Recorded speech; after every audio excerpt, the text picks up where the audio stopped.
Time now to look at the international papers. Oliver Farry is back with us in studio. Good day again, Oliver. Good day. Oliver, these attacks in Tunisia are still getting a lot of press coverage. That's right, and a lot of editorials in the world's papers, some of them notably pessimistic, like the one in the London Independent, headlined "Full Circle of Hell." It says the killings in the cradle of the Arab Spring vividly demonstrate how the region has gone from hope to horror.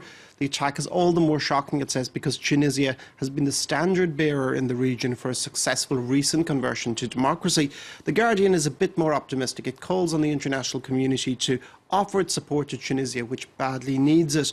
The targeting of civilians puts the long-term security of the country centre stage. It also worries about the implications for Tunisia's tourism industry, on which it relies so heavily. It says that Tunisia needs help with both border security and also training its own security personnel, and also a resolution to the conflict in neighbouring Libya, which has already threatened to spill over. Indeed, geographically, it's not so easy for Tunisia. And many articles, I believe, questioning how they're going to handle the threat. That's right. The New York Times again uses the word success story to describe Tunisia, but it says the country is on the back foot. Even before the attack, Tunisia was struggling with terrorist issues.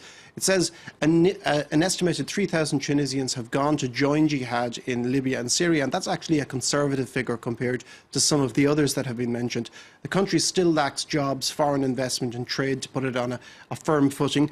In Tunisia itself, the francophone La Presse de Tunisie, its editorial says we won't give in, but it's defiant towards the Islamic State group, but it also asks why there was only such a small security detail guarding the National Museum at a time when there were many school tours there on mid-term break. Terrorists were able to carry arms all the way to the museum, which of course is right beside the National Parliament too. Yeah, indeed, and they were even discussing anti-terrorism laws at the time of the attack. As you mentioned there, targeting in a museum, 20 out of the 21 people they killed were foreigners.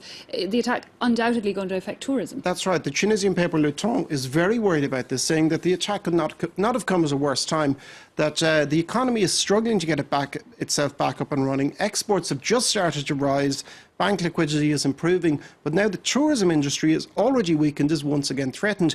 The article ends on a pessimistic note, asking, can one say goodbye to the summer season for 2015 and give up all hope of investment restarting?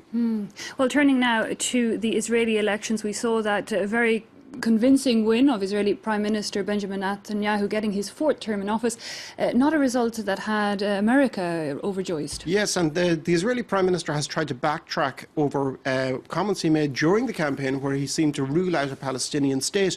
He gave a number of interviews to American media yesterday saying that, well, he actually does support it, he remains committed to it, but now is not the time. Now, the Obama administration has actually told him they're going to reassess their opinions, and they said publicly that Mr. Netanyahu is not only putting daylight between him and President Obama, but between himself and the US Congress, which voted overwhelmingly in favour of a two-state solution last year.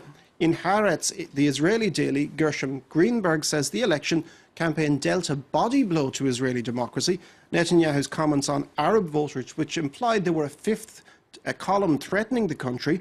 He said Arab voters are advancing on the polling booths.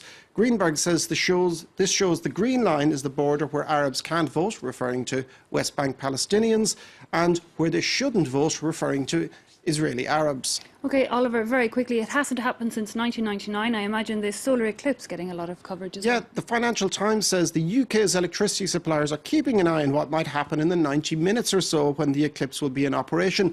There were barely any solar panels in Britain in 1999 at the last one. Now they generate 5,000 megawatts for the national grid, and it's beginning to wonder that will there be a sort of a wind down or a slowdown in activity at the time. They're also warning people who might be too young to remember the last one not to take selfies in front of the eclipse. Indeed, very, very dangerous. Don't look directly at it.